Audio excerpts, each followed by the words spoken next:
Hello and welcome to Ryno's Ravens Review. Please like the video and subscribe to the channel. Well, an absolute shellacking of the Denver Broncos by the Baltimore Ravens. Almost makes you wonder how they look so bad in certain games, and then certain games like, say, this last one. Wow. Of course, there are a few things that kind of attributed to that, and I'll get to that in a minute. You can see final score here, courtesy of BaltimoreRavens.com. Denver Broncos 10, Baltimore Ravens 41. Wow. Let's get to the Game Center page, look at a few stats. Mark Jackson didn't throw that many passes, only 19, which is somewhat of a low number, though. When you're up that big, Lamar doesn't play the last, 2-3 drives, and Derrick Henry running for over 100.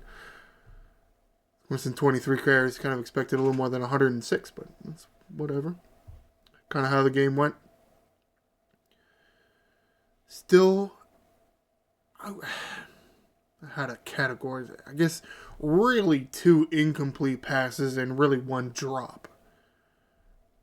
I mean, you hate to see the drops, but at the same time, if it's only 1, it's not that big a deal.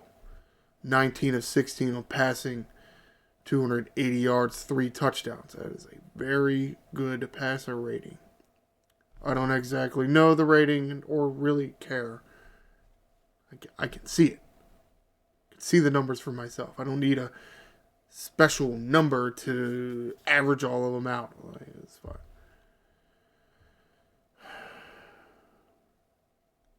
Derrick Henry got a little more carries than I think were completely necessary, though at the same time, they did want him to get up over 100 again.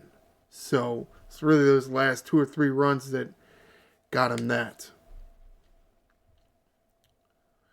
Hill didn't get many runs himself. Josh Johnson got a few.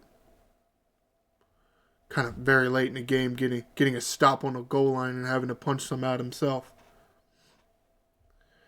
Zay Flowers, another 100-plus yard or very high yardage game out of Zay Flowers. We didn't see, I forgot what the new guy's name is because he didn't play that much. Deontay Johnson. He played a few snaps, but to a certain extent, I think they were in there on run. He was in there on run plays, just to kind of get acclimated to the offense. I don't know why the Denver Broncos didn't key on that, because you see Deontay Johnson in there, and you see Pat Ricard in there, Charlie Kohler in there at tight end. It's like, oh, well, that looks like a run to me. Duh. And what they do? Run. But, however, get the new guy in there to get information and get some game time doing that is beneficial. Yeah, not other than Flowers, nobody cracked 50 yards. You got Zay Flowers 127, you got Justice Hill 43. Wow. Okay. Got Pat Ricard here, a passing touchdown. All right, let's go to NFL.com. I didn't go to my main notes for the game. Spent all the time writing all this shit out, and then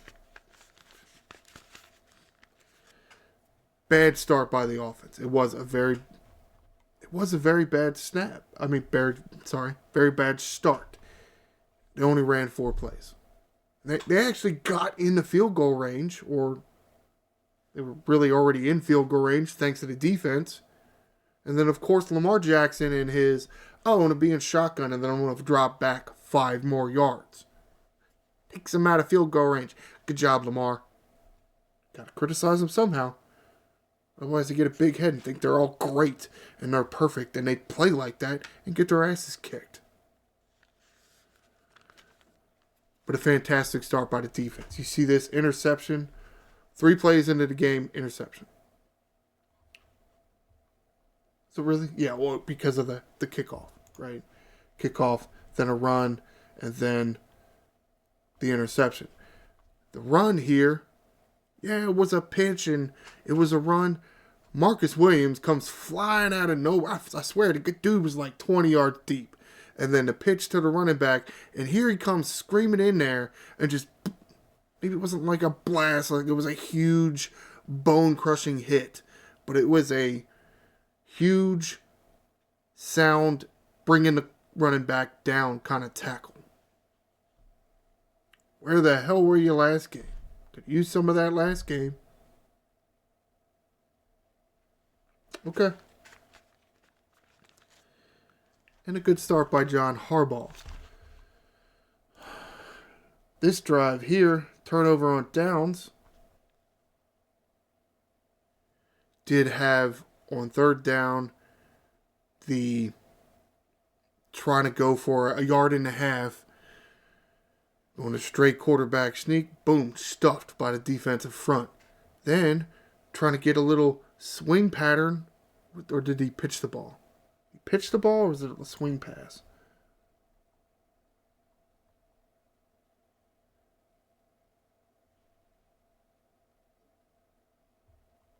It doesn't say if it was a pass or not. I honestly don't remember.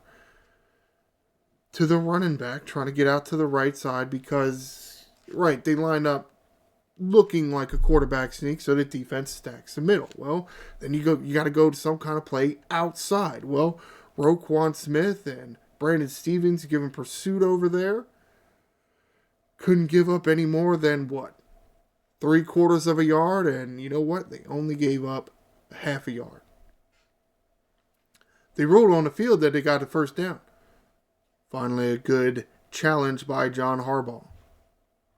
Win the challenge, turnover on downs. So, interception, turnover on downs, first two drives, the only two drives of the first quarter by the Denver Broncos. That's how you start a football game, defense. That's how you start a football game.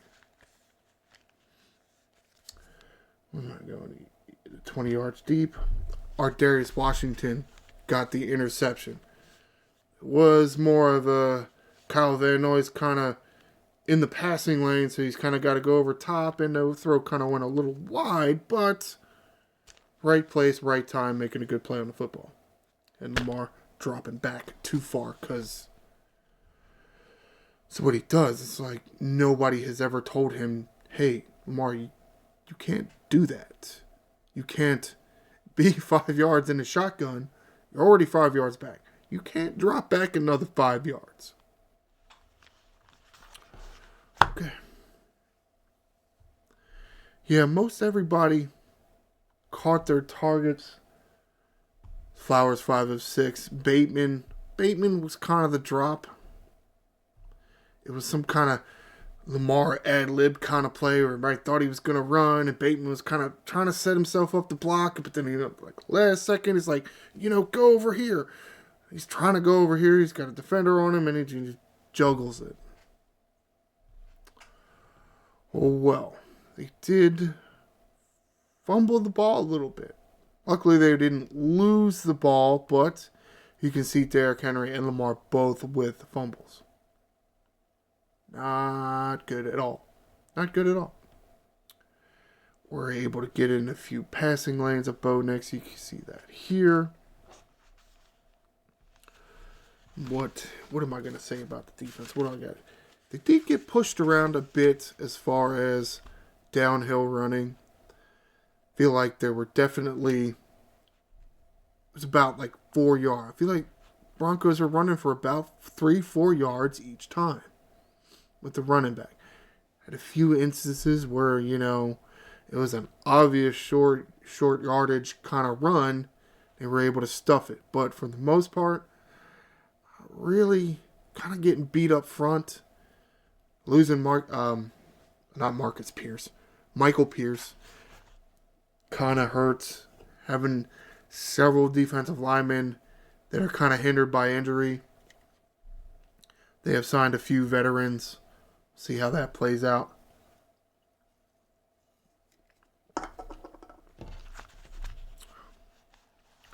Broncos seem to go for it a lot on fourth down. You're going to see a lot of turnover on downs. You see one here. There's one here. And then there was two more in the fourth quarter. That's Sean Payton. I mean, that's Mr. Onside kick in the Super Bowl gambling man, Sean Payton. Didn't go well for you this time. Analytics say, oh, well, go for it on fourth down, especially fourth in short yardage. You're going to get it, more than half of the time. Well, it didn't work out too well for you this time. I remember a few times Sean Payton coming in here with the Saints, and they go for it. He's a go for it on fourth down kind of dude. Thankfully, it came back to bite him in the ass this time.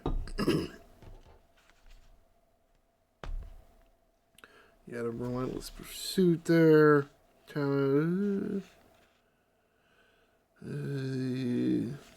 We'll say the defense did get penalized a few times late in the fourth quarter. And it's just looking at the replays of these so-called penalties, I'm looking at that and I'm like, there's no way. Like, how do you call that? And it's like the only thing is because it's 41-10, you want to make it somewhat interesting at the end of the game. Otherwise, people are turning this game off and going to another game. It's like you're looking at this and it's like, he didn't even touch the guy. How you throwing a flag? How you throw a flag on Marlon Humphrey? He kind of just shoved the guy a little bit 2 yards from the line of scrimmage. So that's not a penalty. Okay, whatever. Did a little bit better at getting pressure this game. Some of that I feel is due to Broncos being down a lot. You got a young gunslinger kind of quarterback. Gunslinger's maybe not the right term. Hotshot, I guess. Trying to make the plays, using his legs, using his arm, using his legs to get to using his arm.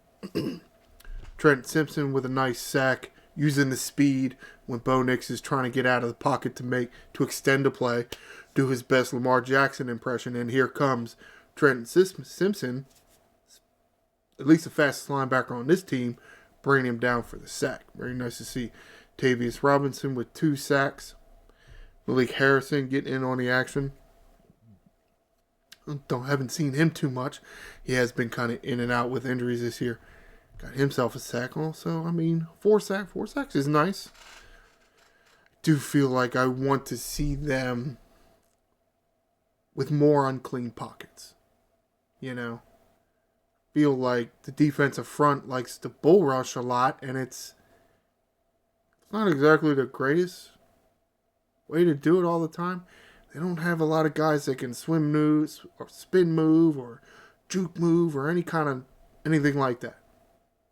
Bull rush, that's what they are. Yeah, keep hope alive.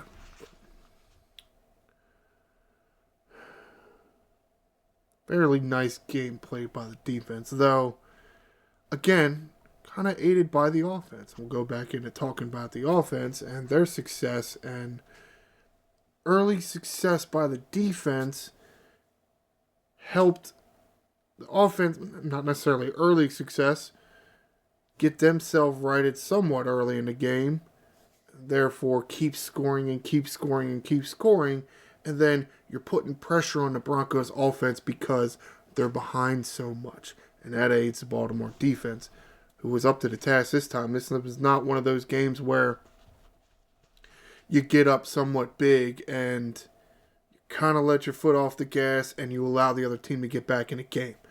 That wasn't happening this time. What am I saying about the offense? Again, the pass protection was kind of bad early.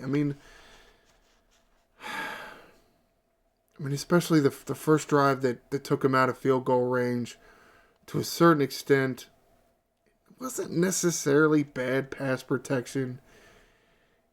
It was Mark Andrews blocking I guess it was a blitzer. Mark Andrews isn't playing left tackle, but he looked like it on that play. And for being a tight end, not a left tackle, he did a fine job. And Justice Hill was kind of in there helping him a little bit, not like a lot. I feel like Justice Hill had position to guard the if the edge rusher is coming way upfield, Justice Hill was kind of staying a step up further in between, let's say, Mark Andrews and the offensive lineman to guard against that, let's say, inside move and maybe allow Lamar Jackson to step up in the pocket, except Lamar didn't do that. He kept dropping back. So, while they were able to get pressure early, again, seems kind of weird.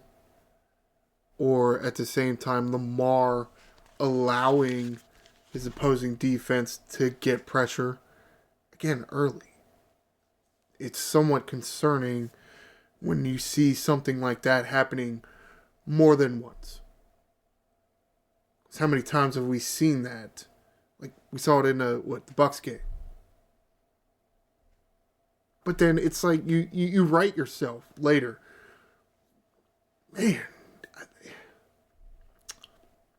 think you got to kind of start out that way. You know, you got to start yourself writing instead of working into it. Because if the defense isn't there, and let's face it, this day in the NFL, you never know. The NFL wants high scoring. They don't want defenses to win. They want defenses to lose. They want offenses to win. Let's go with that.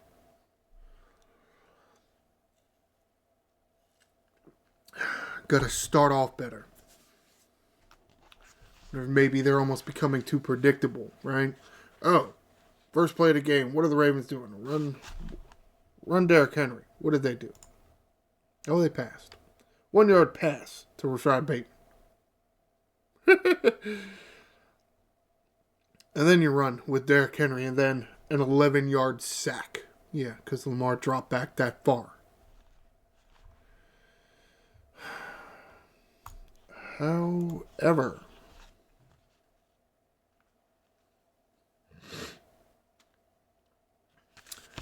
that's something I caught on to. There was a lot of Ricard motioning, which I like to see Pat Ricard in there and getting some snaps and contributing. You saw he gets a touchdown right here. 1 catch, 3 yards touchdown. His only target, but whatever. But he would start up lined in a tight end spot and then motion to the fullback's position. The traditional fullback position in between a running back and a quarterback. And I get the purpose of that, right? You want to see how the defense moves and you want to be able to, you're trying to tell if they're in a zone or a man. With that short distance, can you really tell anything? Can you? And they did it a lot. I feel like they did it at least 5 times. I mean, does that really do anything? Does that give you enough benefit to warrant keep doing it so much? Just doesn't seem to do... I mean, again, it doesn't seem to benefit you in any way. If anything, it does seem kind of that it hurts you, as in it does make the play a little more complicated. And I'm not trying to say that because of Ricard motion makes the play complicated and therefore Derrick Henry forgets where or what he's supposed to do in a play. Because, yeah, there was that. You motion Ricard to the left side-ish, and Lamar wants to go to the left on some kind of a read option, pitch kind of option play, and Derrick Henry goes to the right. Everybody's going to the left, and it's like, well, shit. Damn, Lamar sack. Because Derrick Henry didn't go the right way. But again, is it too complicated? Derrick Henry, turn around, give him the ball, and he runs people over. That's kind of, that's his thing. His thing is not, he doesn't run like Lamar Jackson. So maybe you kind of got to quit getting too cute with some of your offensive plays. Like, why?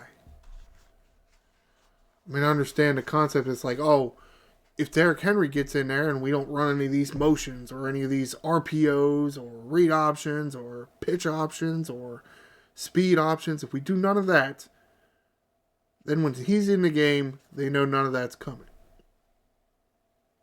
Logical. But can you make it a little more simpler for the dude? Because it does seem like he's having trouble getting up to speed with some of the intricacies of your plays and your formations and whatnot. Because how many times does he false start when Charlie Kohler wants to do, or maybe even a Mark Andrews wants to do that, get under center and do that 1 yard sneak play? It's that, right? We've seen Derrick Henry, 10-year veteran. He's more than 30 years old. And he's having trouble understanding how to line up and how to start running your play. To a certain extent, maybe some of it is on Derrick Henry, but at the same time, is some of that not on the coaching staff? Concerning. Still having problems like that 9 weeks in.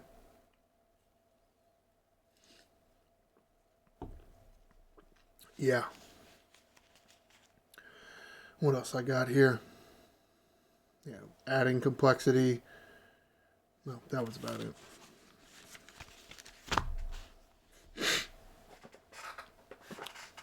Not too much to really complain about. Very nitpicky, I guess, to a certain extent. Though at the same time, while the Ravens scored a whole bunch of points, Lamar's still dropping back too far. Causing, well, maybe not even causing. It's just, offense just doesn't always seem to get started off on the right foot. I feel like they had a stretch there where they were looking pretty good to start the game. Excuse me. Past few weeks, I don't know if I agree. And it's not a good thing.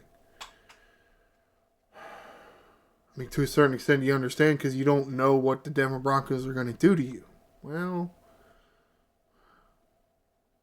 hey man, pass block on pass plays. Run block on run plays. Don't get too cute with it yet. Not necessary. To a certain extent, the Broncos helped you out a lot going for it. How many times on fourth down? Of course, at the same time, that defensive scheme and Kyle Van Noy getting into a passing lane, forcing a ball high, got tipped, or Darius Washington right there. So while, yes, you're going to look at some of these numbers and say Courtland Sutton or Bo Nix to Courtland Sutton kind of ate the Ravens up, like, well, it's 2024 in the National Football League. The young hotshot quarterback doesn't have a young hotshot wide receiver and they ain't getting a ton of yards. You know what? The NFL doesn't like that. They want those quarterback wide receiver connections. They want that. Because it's more, they say it's more exciting and therefore makes them more money. But for the most part, no. The Denver Broncos did not, their offense did not play well. It kind of helped the Ravens out. But again, and I got to say it again, because as much as I've criticized John Harbaugh, I do feel like he had several instances, not only just the challenging for early in the game, but I feel like later in the game, here in the fourth quarter, he called a few timeouts on defense. You didn't need him for the offense because the offense was kicking the shit out of him. And this is going to something that John Harbaugh does really well. And one of the main reasons why he's still here. He didn't want the defense to give up points. Just for their morale, to make them feel better. Pad their stats. You call some timeouts. You give them rest. You get the right play call in there. And they perform better. And then, goose egg in the fourth quarter. Instead of, a garbage time touchdown. It'll make your defense feel a lot better. All right, let's get to the logistical stuff. Got a really quick turnaround this Thursday night. Yes, 8:15 Eastern Time is what it's scheduled for. We'll see. Cincinnati Bengals coming into town. Yay, Thursday night football. Woohoo! Whatever.